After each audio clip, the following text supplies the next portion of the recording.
Deux catégories de changements. Les changements que nous souhaitons apporter dans notre vie sont habituellement liés à l'une des deux choses suivantes: la façon dont nous nous sentons ou notre comportement. Nous pouvons, bien sûr, apprendre à changer nos émotions ou nos sentiments dans un contexte donné. Si vous craignez de ne pas avoir de succès en qualité d'acteur, je peux vous aider à vous conditionner à ne plus avoir peur, mais je peux aussi vous aider à faire un autre genre de changement, un changement global. La métaphore suivante vous permettra de comprendre à quoi je veux en venir. Si vous voulez modifier la façon dont votre ordinateur traite les données, je peux changer le logiciel que vous utilisez de manière que l'information qui apparaît à l'écran lorsque vous appuyez sur les touches soit présentée sous un format différent. Ou, si je veux effectuer un changement qui modifie non seulement ce type de fichier, mais les divers environnements, je peux changer tout le système informatique. En modifiant notre plan directeur, nous pouvons changer notre façon de réagir dans diverses circonstances. Ne vous contentez pas simplement de vous conditionner à changer vos sentiments envers le rejet et à éliminer vos craintes. Adoptez une nouvelle croyance globale. Je suis la source de toutes mes émotions. Rien ni personne ne peut changer la façon dont je me sens, sinon moi-même. Lorsque je réagis contre quelque chose, je peux immédiatement changer mon état d'esprit. Si vous adoptez cette croyance sans réserve, non pas sur le plan intellectuel, mais avec une certitude émotionnelle absolue, comprenez-vous comment une telle affirmation peut éliminer aussi bien votre crainte du rejet que vos sentiments de colère, de frustration et de médiocrité? Vous devenez tout à coup le maître de votre destinée. Nous pouvons aussi travailler à changer vos valeurs. Dorénavant, votre valeur première est de faire quelque chose pour les personnes qui vous entourent. Désormais, si quelqu'un vous rejetait, cela n'aurait pas d'importance. Vous auriez quand même le désir de contribuer à quelque chose et, grâce à cette attitude, vous ne seriez plus rejeté par les autres. Vous seriez envahi d'un sentiment de joie et d'harmonie jusqu'alors inconnu dans votre vie. Voici un autre exemple. Nous pouvons changer votre conditionnement à l'égard du tabac en plaçant la santé et la vitalité au sommet de votre hiérarchie de valeurs. Lorsque la santé et la vitalité seront une priorité dans votre vie, l'habitude de fumer disparaîtra et sera remplacée par d'autres comportements qui appuient votre nouvelle démarche. Changez votre alimentation, respirez différemment. Les deux catégories de changements sont valables. La deuxième partie de ce livre est consacrée à la façon dont ces changements globaux peuvent être opérés. Nous apprendrons qu'un seul changement dans l'un des 5 éléments du plan directeur affectera profondément votre façon de penser, de sentir et d'agir dans plusieurs domaines de votre vie en même temps.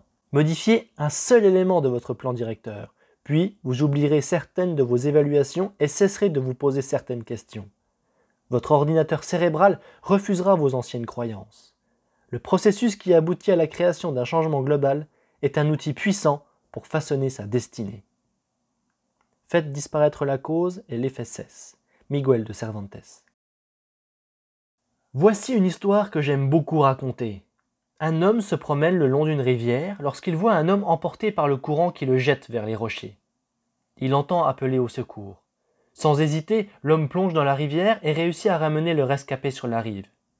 Il le ranime en pratiquant la respiration artificielle, soigne ses blessures et appelle un médecin. Avant d'avoir eu le temps de reprendre son souffle, il entend 2 autres cris provenant de la rivière. Il plonge à nouveau et effectue un autre sauvetage risqué, celui de 2 femmes cette fois. Puis, il entend 4 personnes qui crient au secours.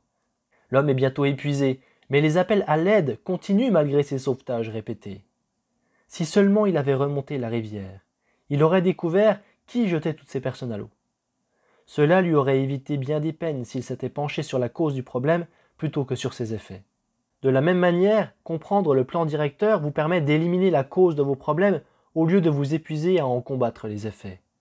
L'un des meilleurs programmes que j'ai jamais conçus est mon séminaire de 3 jours, Date with Destiny. J'ai restreint le nombre des inscriptions à ce programme à 200 participants au lieu des 2000 habituels. Pendant ce séminaire, nous travaillons ensemble à aider chaque personne à comprendre parfaitement l'organisation de son plan directeur. Ces nouvelles connaissances transforment les gens. Ainsi, ils comprennent les raisons qui motivent leurs sentiments et leurs actes. Ils apprennent aussi à changer pratiquement tous les aspects de leur vie. Finalement, nous leur demandons de concevoir les modifications qu'ils doivent apporter à leur plan directeur pour atteindre le but qu'ils se sont fixés dans la vie. Comment peuvent-ils agir de manière à se laisser entraîner sans effort dans la direction où ils souhaitent aller, plutôt que de vivre déchirés par des valeurs, des croyances ou des règles contradictoires? Voici quelques-unes des questions les plus importantes que nous soulevons dans le cadre de ce programme. Quelles sont les valeurs qui me contrôlent? Comment puis-je savoir si mes valeurs sont respectées? Quelles sont mes valeurs? Date with Destiny attire non seulement des sénateurs et des membres du Congrès américain, des PDG inscrits dans Fortune 500 et des vedettes de cinéma, mais aussi des personnes de toutes les conditions sociales. Nous avons tous les mêmes défis à relever.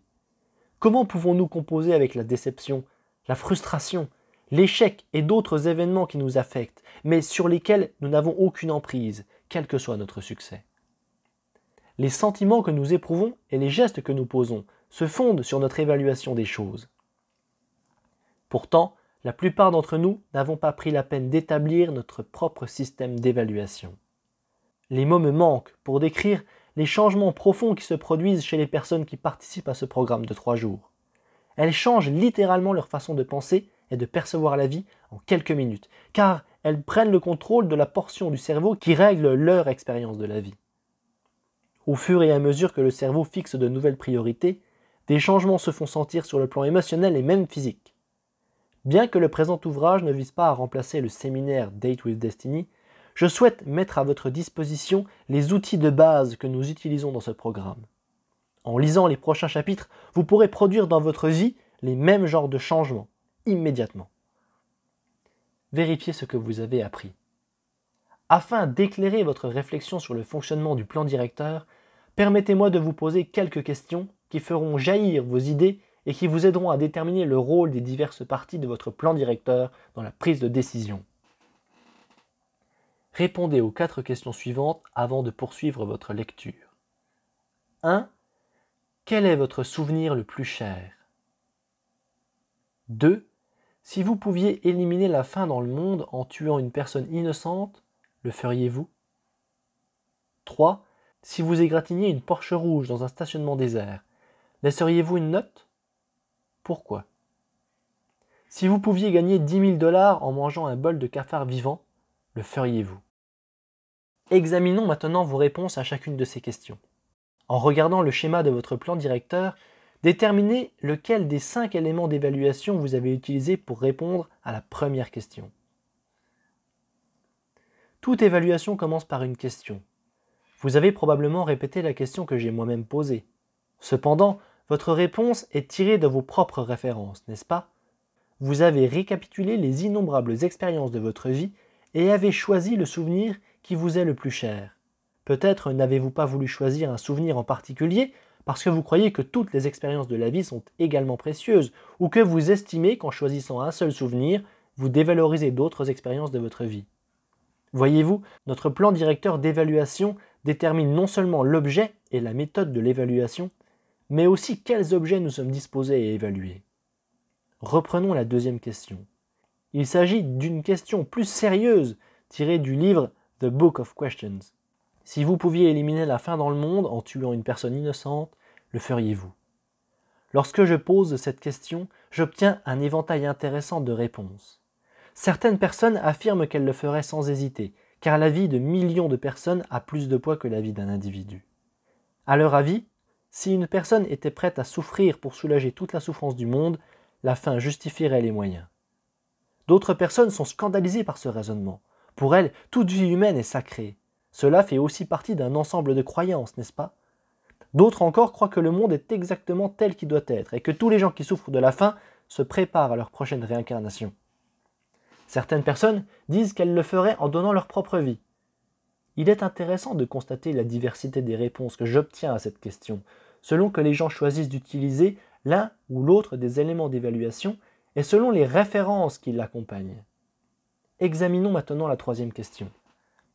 Si vous égratigniez une Porsche rouge dans un stationnement désert, laisseriez-vous une note? Pourquoi? Certaines personnes répondent oui sans hésiter. Pourquoi? Parce que leur plus grande valeur est l'honnêteté. D'autres répondent par l'affirmative, mais pour une autre raison. Elles cherchent surtout à éviter les sentiments de culpabilité. Si elles ne laissaient pas de notes, elles se sentiraient coupables, ce qui serait trop pénible pour elles. D'autres encore ne laisseraient pas de notes parce que, ayant déjà vécu la même situation, on ne leur en a pas laissé. Elles déclarent du même coup avoir parmi leurs références le dicton « œil pour œil, dent pour dent ». Voici la 4e question. Si vous pouviez gagner 10 000 $ en mangeant un bol de cafard vivant, le feriez-vous? J'obtiens invariablement très peu de réponses positives à cette question. Pourquoi? Parce que les références de la plupart des gens au sujet des cafards, les images et les sensations qu'ils ont emmagasinées sont extrêmement négatives. C'est alors que j'élève la mise. Qui le ferait pour 100 000 $? Peu à peu, des gens qui avaient d'abord répondu négativement commencent à lever la main. Pourquoi sont-ils prêts à le faire pour 100 000 $? En quoi leur système d'évaluation a-t-il été modifié? De 2 façons. D'abord, en changeant un seul mot. J'ai posé une question différente. Et ensuite, ils croient que 100 000 $ pourraient éliminer beaucoup de souffrances dans leur vie. Peut-être même une souffrance chronique plus difficile à soulager que la souffrance passagère d'avaler des cafards vivants. Et pour 1 million de dollars, pour 10 millions de dollars.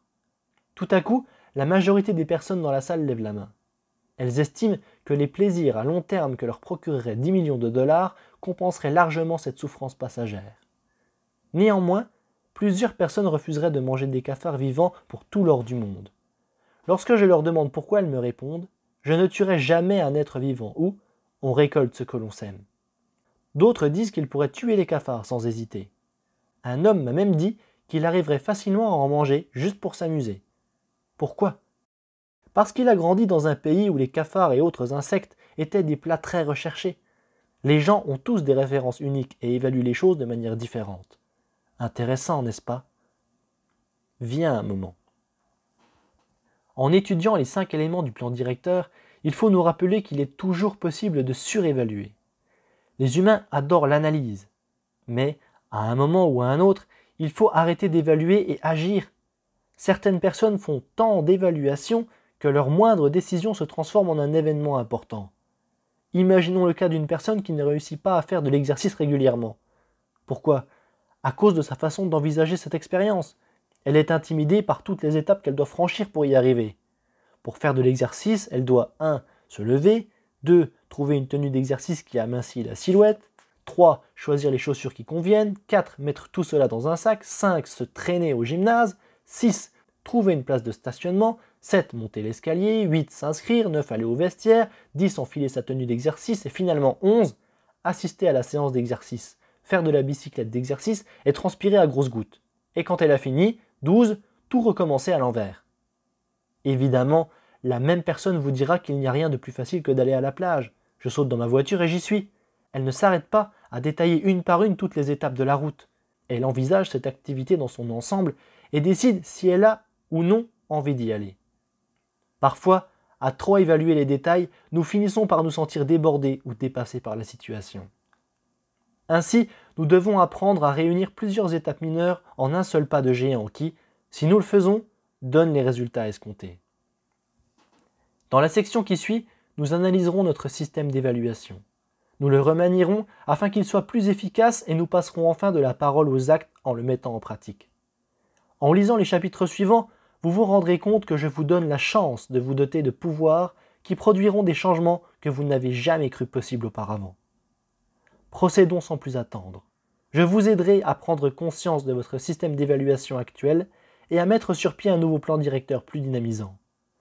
Vous connaissez déjà le pouvoir des états d'esprit et des questions. Passons maintenant à la 3e facette des évaluations. Examinons ensemble le chapitre 15, les valeurs, votre boussole personnelle.